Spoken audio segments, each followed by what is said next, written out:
I never thought Christmas would be the battleground where my family's cracks turned into chasms, but that's exactly what happened. My name's Lisa Reynolds, and I've always prided myself on being the glue that holds my family together. Maybe that's why I convinced myself to host Christmas last year, even though I knew it would be a disaster. I grew up in a small Ohio town, the middle child in a family of 5. Dad was a truck driver, gone more than he was home, and Mom juggled raising us kids and her job as a receptionist at Dr. Miller's dental office. My older brother, Jake, was the golden boy, the star quarterback who never lived up to his potential, and my younger sister, Emily, was the rebellious free spirit who always seemed to have an unspoken competition with Mom. Me? I was the peacekeeper, the dependable one, the one who didn't make waves. For years, we had picture-perfect holidays, or so I thought. We'd gather around the dining table, argue over who got the last slice of pie, and then laugh until our stomachs hurt. But time has a funny way of wearing people down. By last Christmas, we weren't that family anymore. The trouble started with Mom. She'd been diagnosed with early-stage dementia 2 years prior, and though she still had her moments of clarity, it was like watching a slow-motion avalanche. She'd call me 3 times a day asking the same questions. What time is Christmas dinner? Do you want me to bring the sweet potatoes? I'd answer her patiently, but by the 3rd call, I'd catch myself snapping, guilt rising like bile in my throat. Jake, who lived 3 hours away in Indianapolis, always found a reason not to visit. I'm swamped at work, Lisa, he'd say, like being a mid-level sales manager was the equivalent of curing cancer. But this time, I guilt him into coming. Mom needs you, Jake. I can't do this alone. Emily, on the other hand, announced she was bringing her new boyfriend, a guy named Bryce, who was 12 years her senior and between jobs. I knew Emily had a knack for dating losers, but this one took the cake. Still, I smiled through clenched teeth when she called to tell me. Sure, Bryce is welcome. Christmas Eve, I was already on edge. I'd spent the entire day cooking, ham, mashed potatoes, green bean casserole, pecan pie, the works. Mom arrived first, shuffling in with her walker and carrying a gift bag filled with random knickknacks she'd wrapped herself. One of the packages turned out to be a single slipper. I couldn't find the other one, she said with a sheepish grin. Jake showed up an hour late, looking like he'd rather be anywhere else. He had that tired, slightly disheveled look he always wore these days, like life had beaten him down. He brought his wife, Karen, who didn't even try to hide her disdain for the whole affair. We could have gone to Cabo, she whispered to Jake, loud enough for me to hear. And then there was Emily and Bryce. She waltzed in like she owned the place, wearing a dress that was far too tight for a family gathering, her hair dyed a shade of blue that screamed midlife crisis. Bryce was everything I'd imagined, greasy hair, faded jeans, and a permanent smirk. He brought a 6-pack of cheap beer and plopped it on the counter like he was doing me a favor. The tension in the room was palpable, but we all pretended everything was fine, at least until dinner. It started innocently enough. Mom was telling a story about the time Dad took us all fishing and Jake fell into the lake. Jake laughed, but Karen rolled her eyes. You tell that story every year, Helen. Mom blinked, clearly confused. Do I? I don't remember. You don't remember much these days, do you? Karen muttered under her breath. I shot her a warning look, but it was too late. Mom's face fell, and Jake's jaw tightened. Emily, sensing an opportunity to stir the pot, chimed in. At least Mom has an excuse for forgetting things. What's your excuse, Jake? You can't even remember to call her. Jake slammed his fork down. Don't start, Emily. Not everyone has the luxury of being a free spirit. Some of us have responsibilities. Oh, please, Emily shot back. Your only responsibility is Karen, and from the looks of it, you're failing at that too. Bryce snorted with laughter, and Karen turned bright red. Who even are you? She snapped at him. You show up here, drink our beer, and sit there like you belong? You don't. Bryce leaned back, unfazed. Relax, Karen. Maybe you need a beer. Or 5. The eruption was interrupted by the sound of shattering glass. We all froze, heads snapping toward the living room. Mom had wandered off unnoticed and knocked over a framed photo. It was an old picture of Dad, the kind she used to keep by her bedside. That's when she said it, clear as day, he'd be so ashamed of us. The room went silent. Jake looked like he'd been slapped. Emily's smirk disappeared. Even Bryce seemed to shrink into himself. But Karen was the first to speak. You don't know the half of it, Helen. I felt my stomach drop. Karen, don't. But it was too late. She leaned forward, her voice trembling with anger. You all act like you're so righteous, but none of you were there when your dad got sick. You want to talk about responsibility, Jake? How about when your mom begged you to come home, and you didn't? And Emily, don't even get me started on your disappearing act. I had to watch your mother fall apart, and not one of you lifted a finger. I thought I'd heard everything that could possibly be said at that table, but Karen wasn't finished. She turned to me. And Lisa, you act like you're the saint here, but you knew about Dad's affair, didn't you? You knew, and you didn't say a word. It was like the air had been sucked out of the room. Jake looked at me, his face pale. What is she talking about? I couldn't lie. I found out a few months before he died. He told me it was over. He begged me not to tell anyone. I didn't want to ruin everything. Ruin everything? Emily's voice was a whisper. You mean like Mom's life? Mom, to my horror, was staring at me, her expression unreadable. I knew, she said softly. I always knew. The rest of the night was a blur. Emily stormed out, dragging Bryce behind her. Jake followed, shaking his head, Karen trailing behind. I was left alone with Mom, who quietly helped me clean up the shattered glass.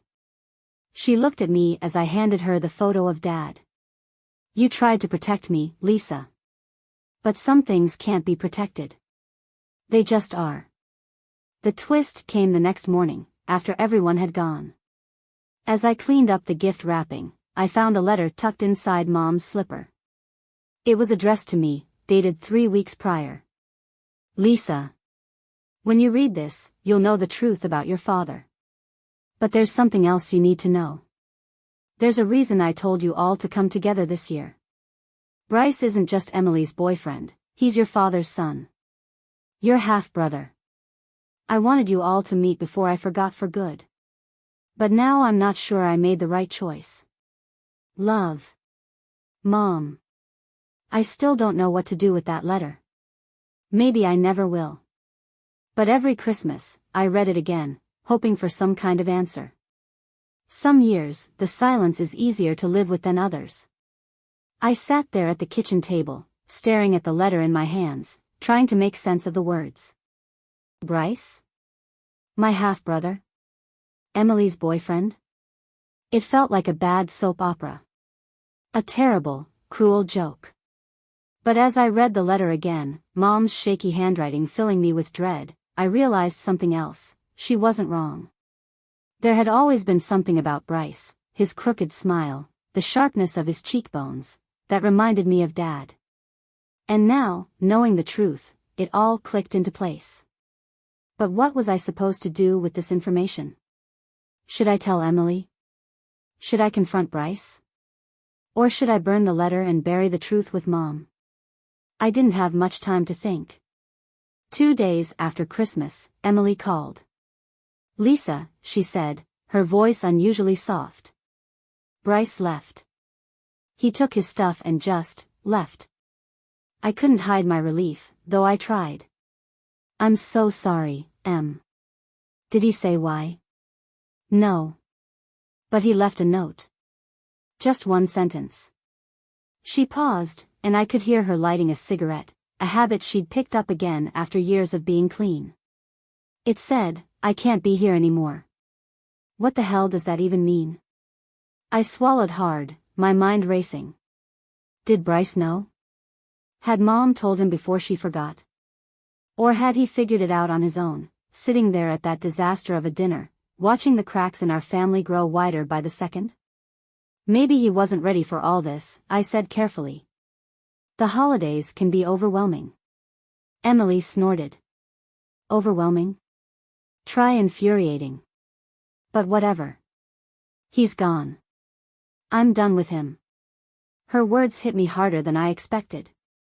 I should have felt relieved, ecstatic, even, but instead, I felt a pang of guilt. Emily sounded hurt, even if she wouldn't admit it. And I was sitting on a secret that could destroy her.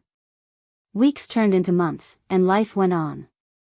Mom's condition worsened, and I became her primary caretaker. Jake and Emily drifted further away, calling occasionally but visiting even less. Every time I looked at Mom, I thought about the letter. About Bryce. About the way our family was held together by a web of lies that was slowly unraveling. And then, in late February, Bryce showed up at my door.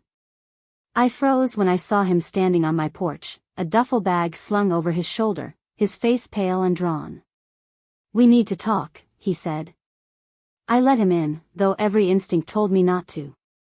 He sat at my kitchen table, the same spot where I'd read the letter, and rubbed his hands together like he was trying to warm himself. "I know," he said finally, his voice barely above a whisper. My heart sank. "You know what?" He looked up at me, his eyes bloodshot. "About Dad. About us." I sank into the chair across from him, my legs trembling. "How?" "Your mom told me," he said. "The night before Christmas. She called me into the kitchen and just said it. Like it was nothing. Like she wasn't telling me my whole life was a lie." My head spun. I'd never seen Bryce like this, vulnerable, raw. "Why didn't you say anything?" He laughed bitterly. "What was I supposed to say?" "Hey, Emily, guess what? I'm your half-brother." "Yeah, that would have gone over great." "You should have told me," I said, my voice shaking. "I could have helped." "Helped how? By keeping another secret?" "No, Lisa. I'm done with secrets. That's why I left. I couldn't sit there and pretend anymore." For a moment, we just sat there in silence, the weight of everything pressing down on us. Then he said something that caught me off guard. "She deserves to know." I shook my head. "No. It'll destroy her. She's stronger than you think," he said. "And she deserves the truth. We all do." I wanted to argue, to tell him he was wrong, but deep down, I knew he wasn't. The truth had been eating away at me since the moment I read that letter, and if I kept it buried, it would eat away at Emily too. But how could I tell her? How could I look my sister in the eye and shatter her world? I didn't have to wait long to find out. 2 days later, Emily showed up at my house, unannounced, a bottle of wine in one hand and a cigarette in the other. "I need answers," she said, storming past me into the living room. "Bryce called me. He said I needed to talk to you." I froze. "What did he say?" "Nothing. Just that you had something to tell me." She turned to me, her eyes blazing. "So? What is it?" I opened my mouth, but no words came out. My heart pounded, my palms sweating. And then, before I could stop myself, the truth spilled out. "Bryce is our brother." Her face went blank. "What?" "Half-brother," I said quickly. "Dad had an affair. Bryce he's his son." For a moment, she just stared at me, her cigarette dangling from her lips. Then she laughed. A sharp, bitter laugh that sent chills down my spine. "You're joking," she said. "This is a joke." I shook my head. "I'm sorry, Em. I didn't know how to tell you." She dropped the wine bottle, the glass shattering on the hardwood floor. "You knew? All this time, you knew?" "I found out after Dad died," I said, my voice trembling. Mom told me in a letter. I didn't want to hurt you. Hurt me, she shouted. You think this is about me? This is about him. About what he did to us. To Mom. To Bryce. Do you even realize? Her voice broke, and she turned away, tears streaming down her face. I reached out to her, but she pulled away. Don't. Just, don't. That was the last time I saw Emily. She moved to Colorado a few weeks later, cutting off all contact with me and Jake. Bryce disappeared too, leaving nothing but a voicemail saying he needed to figure things out. Even Mom, in her moments of clarity, stopped asking about them, as if she knew they were gone for good. Now, every Christmas, I sit alone at the table, staring at the empty chairs and wondering if I made the right choice. Maybe some truths are better left buried. Or maybe the truth was what finally set us free. All I know is this: families are messy, broken things. But even in the rubble, there's love. And sometimes, that's enough. The next year passed in a strange haze. Emily stayed silent, no calls, no texts, not even a postcard from Colorado. Jake sent terse messages every couple of months, updates about his kids or work, but it was clear he wasn't interested in patching things up. Bryce was a ghost. He hadn't reached out since his voicemail, and part of me wondered if I'd ever hear from him again. Mom's health continued to decline. By summer, she'd forgotten my name more days than not, calling me sweetheart or confusing me with her own mother.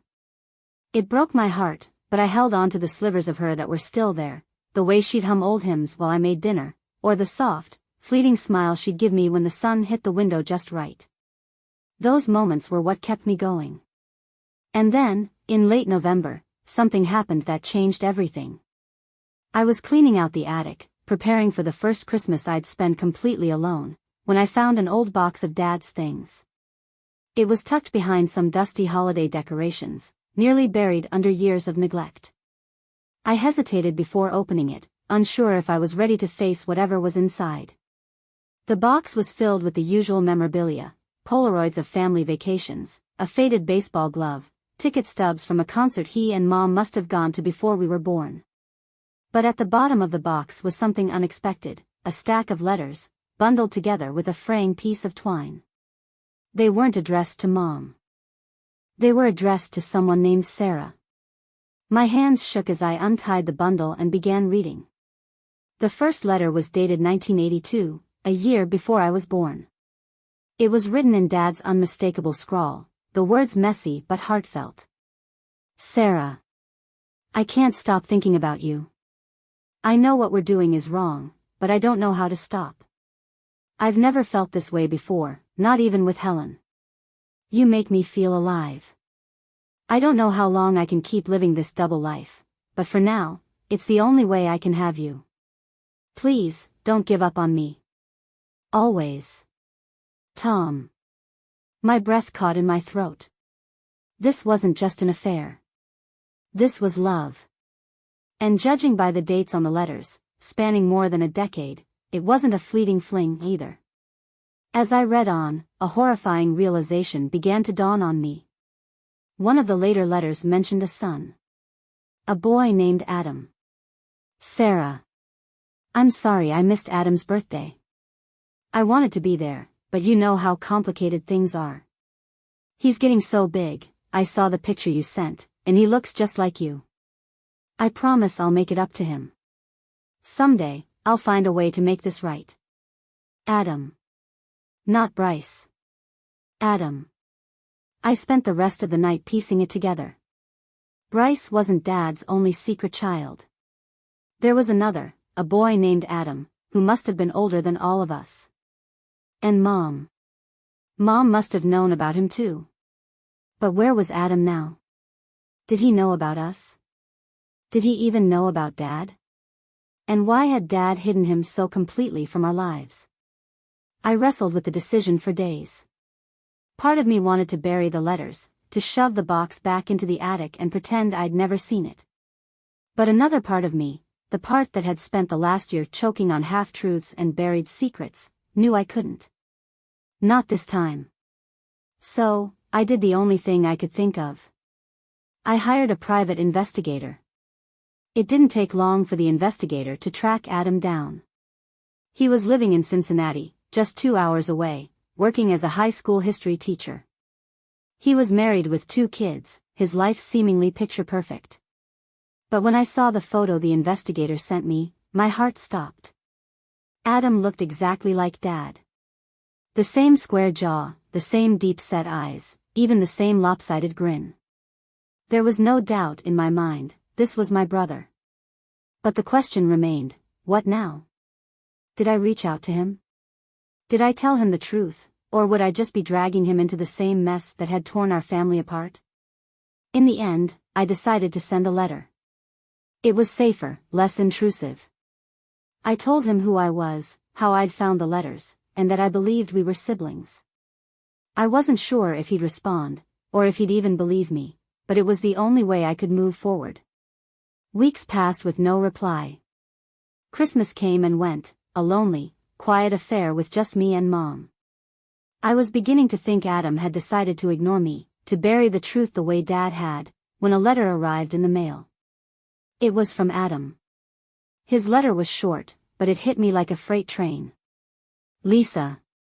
Thank you for reaching out. I don't know what to say, other than I've wondered about this for years. I always knew my dad was hiding something, but I never imagined it was this. I'd like to meet, if you're open to it. Adam. We met a week later at a coffee shop halfway between our towns. The moment I saw him, I knew I'd made the right choice. There was something in his eyes, a mixture of curiosity and hesitation, that mirrored my own. We talked for hours. About Dad, about Mom, about the lives we'd lived without knowing each other. He told me about Sarah, our shared father's other love, and how she'd passed away years ago. He'd always suspected there was more to his dad's story, but he never had the proof, until now. By the end of the conversation, I felt something I hadn't felt in a long time, hope. For the first time since that fateful Christmas dinner, I wasn't looking back at the wreckage of my family. I was looking forward, toward the possibility of something new. It wasn't a perfect ending. Emily never forgave me, and Jake remained distant. But Adam became a part of my life in a way I never expected. He brought his kids to meet Mom before she passed, giving her one last piece of joy before the disease finally took her. And in a strange way, he brought me peace too, a reminder that even in the midst of chaos, there's still a chance to build something beautiful from the ashes. Because families are messy, broken things. But sometimes, the pieces you never knew you were missing are the ones that make you whole. Adam's presence in my life brought more change than I ever could have anticipated. After meeting him that day in the coffee shop, I realized how much I'd been clinging to the fractured remains of the past. My family had been torn apart by lies, but Adam was proof that even in the wreckage, there could still be something worth salvaging. He called me a week after our first meeting. Lisa, he said, there's something I need to ask you. And if you say no, I'll understand. I hesitated, my heart pounding. What is it? Would you come to dinner? Meet my wife and kids. They've been curious ever since I told them about you. Dinner. A simple request. But for some reason, the thought terrified me. I'd spent so long being the glue for my family, and now, here was a whole new branch, a family I hadn't even known existed, asking me to be a part of theirs. But I couldn't say no. I didn't want to. I'd love to, I said, my voice steadier than I felt. That dinner was the first step towards something I hadn't allowed myself to imagine in years, connection. Adam's wife, Laura, was warm and welcoming, her laughter filling the room like sunlight. Their kids, Ethan and Sophie, were curious and playful, peppering me with questions about my life and what it was like growing up with their mysterious Grandpa Tom. It was strange at first, hearing Dad's name spoken so casually in a house full of strangers. But by the end of the night, they didn't feel like strangers anymore. They felt like family. In the months that followed, Adam and I grew closer. He visited often, helping me care for Mom as her dementia worsened. He brought the kids to brighten her days, their giggles cutting through the fog of her illness in a way nothing else could. Even in her moments of confusion, she seemed to recognize something familiar in Adam. She'd hold his hand and smile, as if she knew he was a part of us. When Mom passed away that spring, Adam stood by my side at the funeral, his presence a quiet comfort. Jake came too, though he stayed at the back of the church, leaving before I could say more than a brief hello. Emily didn't show up at all. In the weeks after the funeral, I decided to reach out to Emily one last time. I sent her a long letter, pouring my heart onto the page. I told her about Adam, about Mom's final days, about how much I missed her. I didn't expect a response, but 2 months later, I got one. It was a postcard from Colorado, the kind tourists send from gift shops. On the back, in Emily's messy handwriting, was a single sentence, "Maybe someday." It wasn't much, but it was enough. For now. Adam and I continued to piece together the story of our shared father. We discovered that Dad had tried to stay in touch with Adam as a child, but Sarah had cut off contact when Adam was still young, unwilling to share him with a man who wouldn't leave his family. Dad had written letters, though, dozens of them, all kept in a shoebox that Adam found in his mother's attic after she died. Reading those letters was like peeling back the layers of a man I thought I'd known. He wasn't the perfect father I'd tried to remember, nor was he the villain his secrets had made him seem. He was something in between, a flawed, complicated human being who had loved deeply but imperfectly. The next Christmas, I invited Adam's family to my house. It was the first time I'd hosted since the disastrous dinner 2 years earlier, and I wasn't sure how it would feel. But as Laura helped me set the table, and Ethan and Sophie ran around the living room hanging ornaments on the tree, I felt something I hadn't felt in a long time: joy. We laughed over dinner, sharing stories about Dad and Sarah, about Mom, about the twists and turns that had brought us together. It wasn't the Christmases I'd grown up with, but it was something new, something beautiful. As the night wound down, Adam handed me a small, neatly wrapped package. "I found this in my mom's things," he said. "I think it belongs to you." Inside was an old photograph, creased and faded from years of being handled. It was a picture of Dad, holding a baby I realized must be Adam.